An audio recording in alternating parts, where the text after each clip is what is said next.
Assalamualaikum warahmatullahi wabarakatuh. Hari ini Nahla mau membacakan dongeng yang berjudul Ande-Ande Lumut.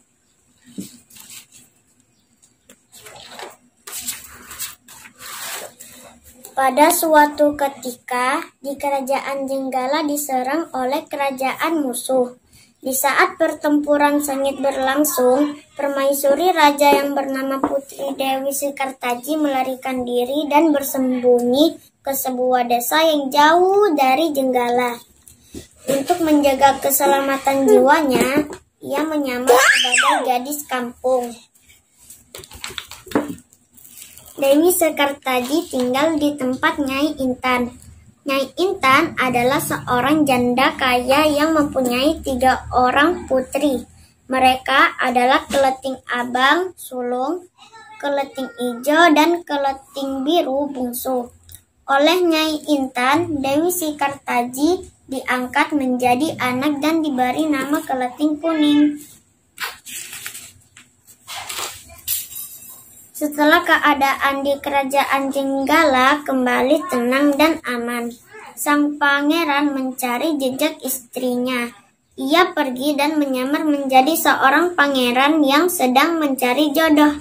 Panji Asmara Bangun menyamar dengan nama Ande-Ande Lumut. Lalu ia membuat sebuah sayembara. Dalam waktu singkat, berita tentang sayembara itu tersebar hingga ke desa tempat tinggal Keleting Kuning. Keleting Abang, Ijo, dan Biru mendengar kabar sayembara itu. Mereka sangat senang dan ingin mengikuti sayembara itu. Kita harus berhias agar terlihat cantik dan memikat hati sang pangeran, kata Keleting Abang. Benar sekali, kita akan memakai pakaian dan perhiasan yang paling bagus, kata Keleting Ijo menambahkan. Hai Keleting Kuning, kamu tidak usah ikut sayembara ini. Kamu tidak pantas mendapatkan pangeran. Lebih baik kamu mencuci baju di sungai, perintah Keleting sinis. Ketika Keleting Kuning sedang mencuci di sungai, tiba-tiba seekor burung bangau datang menghampirinya. Anehnya, burung itu dapat berbicara seperti manusia dan kedua kakinya mencengkrang sebuah cambuk. Wahai Tuan Putri, pergilah ke desa dedapan mengikuti sayembara itu. Di sana Tuan Putri akan bertemu dengan Panji Asmara Bangun. Bawalah cambuk ini. Jika sewaktu-waktu Tuan Putri membutuhkan pertolongan, Tuan Putri boleh menggunakannya, ujar sang burung bangau sambil meletakkan cambuk itu di atas batu. Burung bangau itu lalu terbang ke angkasa dan menghilang sebelum Keleting Kuning menjawabnya. Kemudian Keleting Kuning kembali ke rumah dan berangkat menuju desa dadapan. Sementara itu di tepi sungai Bengawan Solo, ketika saudara dan ibu angkatnya kebingungan karena harus menyeberangi sungai tetapi tak ada perahu di sana. Bu, bagaimana caranya kita menyeberangi sungai ini? Tanya Keleting Ijo dan saudarinya. Lalu mereka melihat seekor kepiting raksasa. Kepiting raksasa itu bernama Yuyu Kangkang, utusan Ande-Ande Lumut. Ia diutus untuk menguji para peserta sayembara yang melewati sungai itu. Hai kepiting raksasa, maukah kamu membantu kami menyeberangi sungai ini? Pinta Keleting Abang. Yuyu Kangkang tertawa lebar. Hahaha, aku akan membantu kalian, tapi kalian harus memenuhi satu syarat, ujar Yuyu Kangkang. Apapun syaratmu kami akan memenuhinya.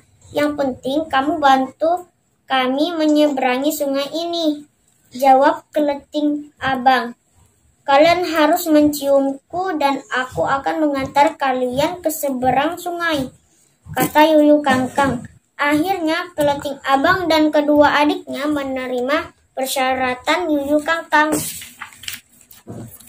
Keleting kuning tiba di tepi sungai. Yuyu Kangkang mengajukan syarat yang sama, tetapi keleting kuning menolaknya. Ia tidak ingin mengkhianati suaminya berkali-kali. Keleting kuning memohon, namun kepiting raksasa itu tetap menolak. Lalu keleting kuning memukulkan cambuknya ke sungai dan seketika itu pula air Sungai Bengawan Solo menjadi surut. Melihat hal itu, Yuyu Kangkang menjadi ketakutan dan segera menyeberangkan keleting kuning dan bahkan sekaligus mengantarnya hingga sampai di desa Dadapan. Sayembara pun dimulai secara bergiliran. Keleting abang dan kedua adiknya menunjukkan kecantikannya di hadapan Ande-Ande Lumut. Namun tak seorang pun di antara mereka yang dipilih oleh Ande-Ande Lumut. "Ampun pangeran, hamba mohon, terimalah salah seorang dari ketiga putriku ini," tiba Nyai Intan.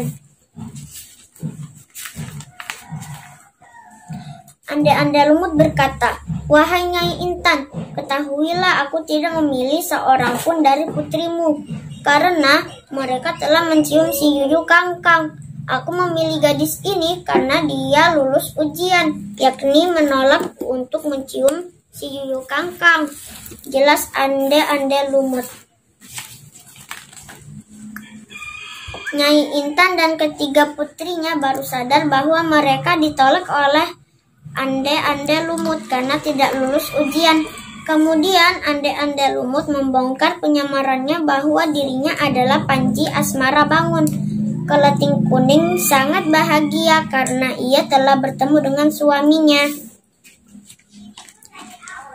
Sekian dan terima kasih. Wassalamualaikum warahmatullahi wabarakatuh.